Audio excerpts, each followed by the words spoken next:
Hey family, this is my last full me-made outfit in the United Arab Emirates. Today we went to Abu Dhabi to tour the Grand Mosque and other palaces. You have to be fully covered to enter these areas, so I whipped up this tunic top using Vogue 1739 as a base with a cowl neckline from Vogue 1706 and created an entirely new puff sleeve with a cuff.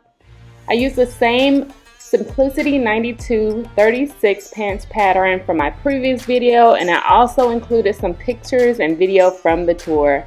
Thanks for watching, and please give this a thumbs up. Bye.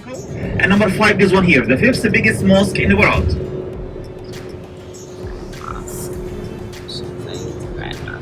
Almost 10,000 tourists a day. So we are going into the Grand Mosque. This is, I guess, another mall underneath before we go in. So everyone has to cover from head to toe.